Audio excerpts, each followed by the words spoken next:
Welcome to 15.1, Vectors in the Plane. We're going to begin with an introduction to vectors and slowly progress our way through sections 2 and 3 in the following videos to get a better understanding of what vectors are and how to work with them. There is some terminology that goes along with vectors, some of them being an initial point as well as a terminal point. Initial, just like the meaning of the word, it is the beginning or where it starts. The terminal is where it terminates or stops. So we can see from point P to point Q, we can see not only the order is focused here with the arrow going above it, saying that it starts at P and ends at Q, but also the diagram below helps to give a better understanding of what is going on. There are two main words that are going to be focused on within this section, and that is going to be magnitude and direction. So each one of these have their own definition, and we're slowly going to work our way through each one of them to have a better idea of what exactly each one means in reference to a vector. Now, as we continue through our initial point and our terminal point, there is another way of referencing it, which would be the head of the arrow and the tail of the arrow. So in the example on the right-hand side, you can see that A would be the tail and B would be the head.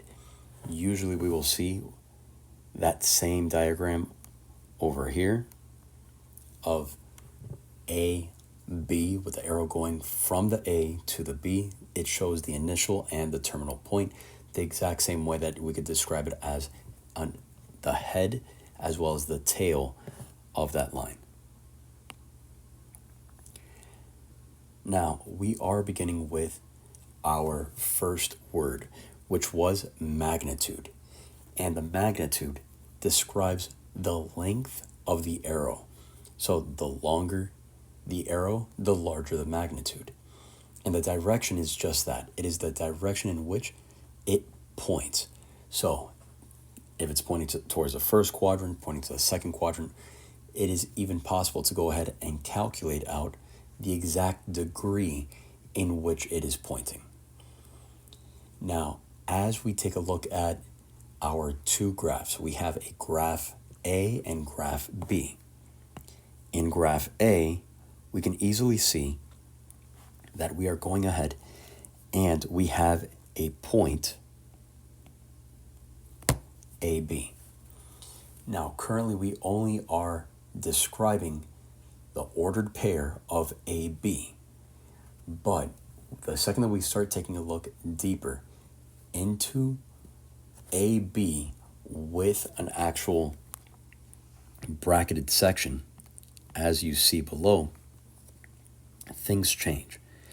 Although AB with parentheses is describing the exact point, when we begin to talk about the vector itself, you're going to see that these brackets, the way that they occur, will represent the position of the vector of AB.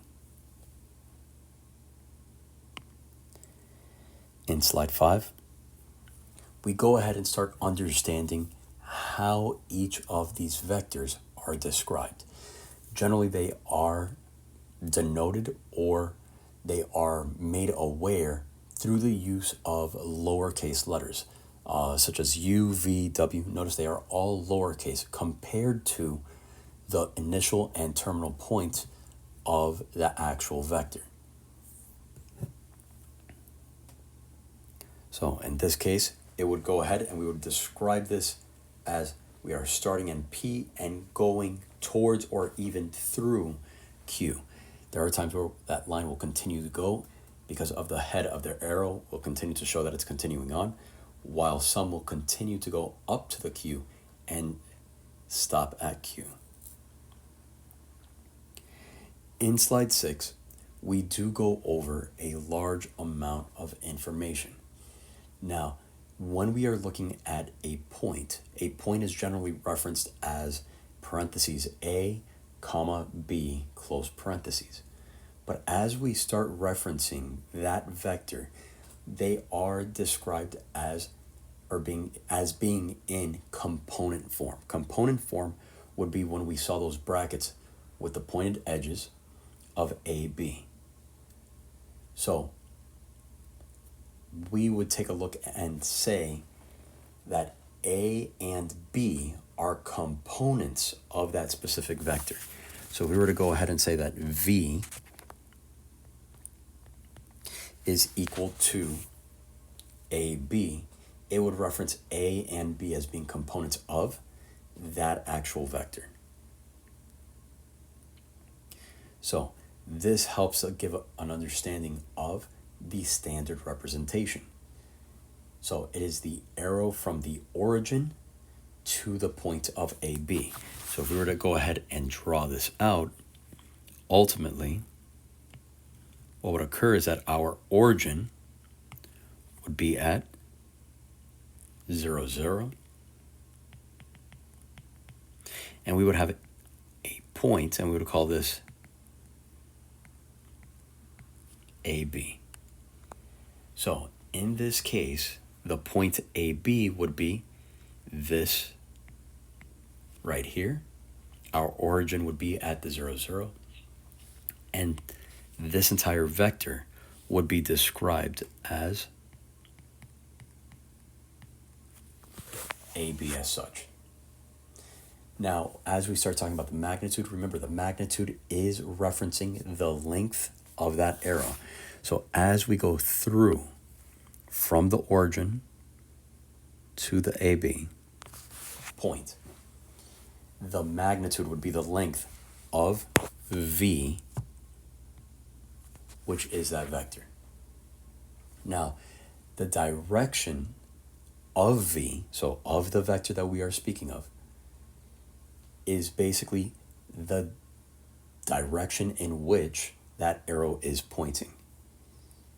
Now, remember that origin can also be called a zero vector because it has zero length and has zero direction. So that is also extremely important to realize. So this would be 0 length and 0 direction. Keep in mind that is our 0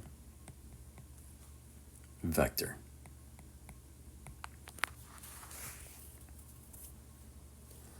Let's go ahead and take a look at slide 7.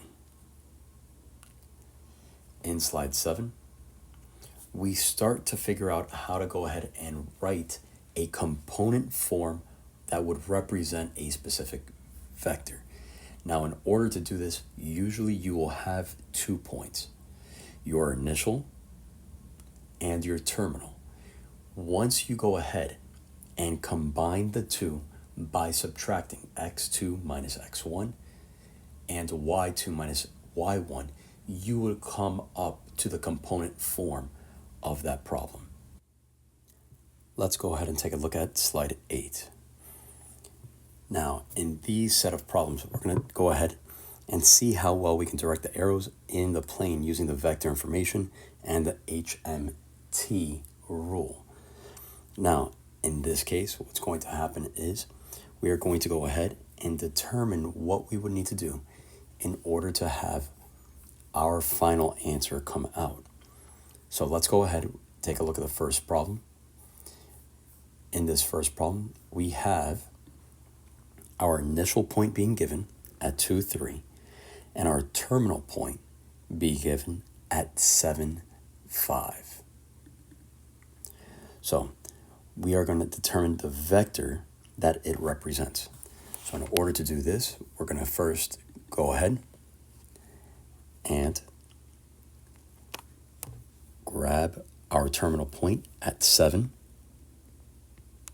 and subtract 2. So x2 minus x1.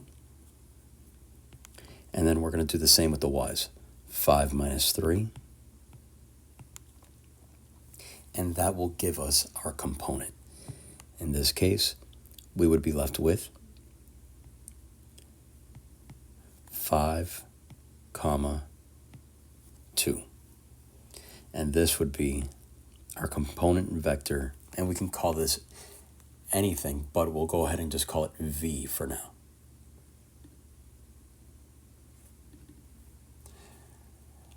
So let's go ahead and take a look at the next problem.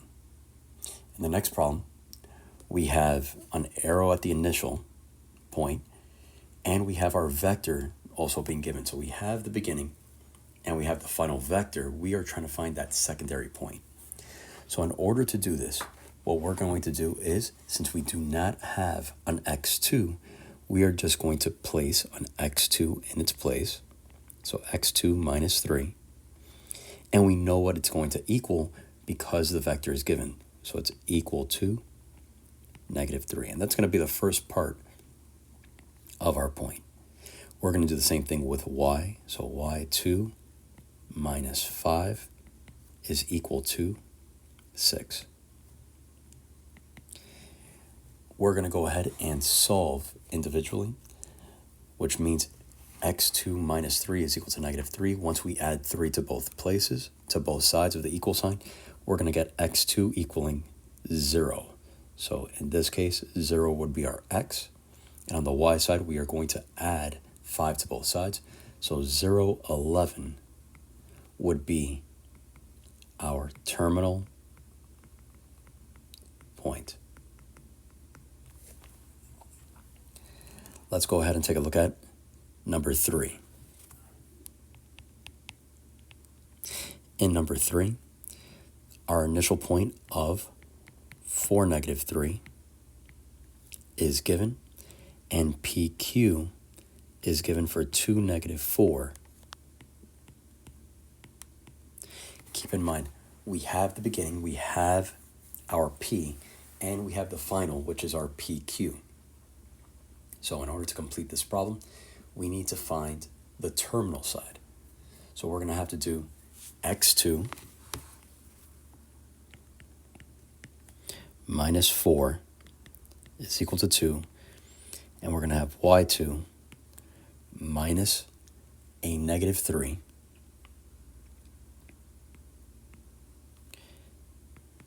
is equal to -4.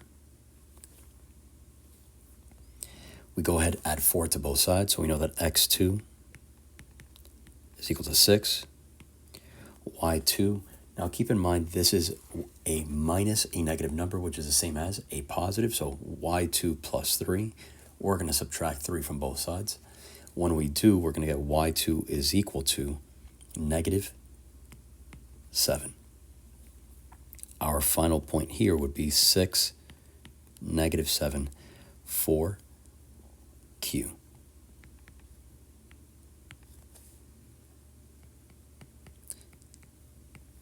Let's go ahead and take a look at number 4. In this case, 4, we are being given the terminal point, which is Q. So 4, -3 is our Q. And we're going to use the same vector, 2, -4, for PQ. In this case, we do have our secondary point, which means we are going to have 4 minus x1 is equal to 2, and we would have -3 minus y1 is equal to -4. We go ahead and isolate each one of these variables. So -x to the first is equal to -2. x1 would be 2. We have -y1 is equal to -1. y1 is equal to 1. Our point here would be 2, 1.